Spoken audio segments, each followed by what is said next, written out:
Yo, Jiro lupat. Untukmu cepat. Ndi pancingku ki?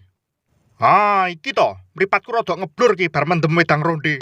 Wangge orang. Tak mancing sik. Yo, nggawa KTP Om. Kok nek kelelep ben gampang dikenali. Oke. Manuk. Huh?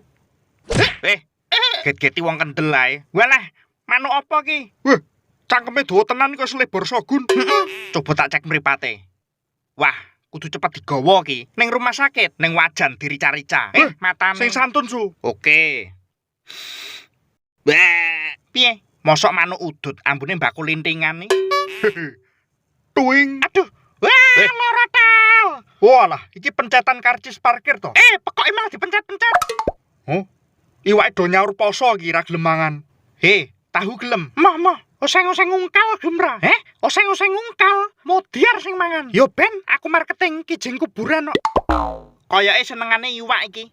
Iwak? Iya bener iwak. Nyotel.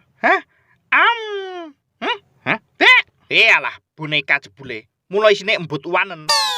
Akhire sing kulungguh nganti ambeien membuahkan hasil. Lah iki luwak hias.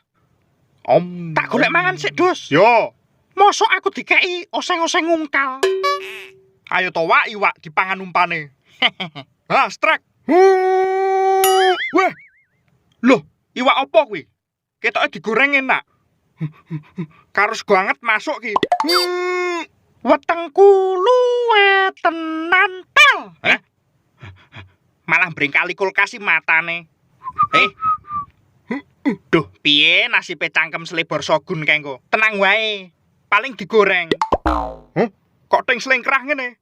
Kulkase goyang po? Aja goyang nek ra ono musike kas kulkas. Ono-ono wae kulkas ki. Aduh, Olah pekok ngiris lemon kok ya ora godak Mariati iki. Telumpik. Iwak. Apa kuwi? A few moments later. Rasane enak tenan. Suwon yo wedhus dasireng karo kirek untuk kanginan. Kanginan patakmu kuwi, aku wis berusaha mingkem tel.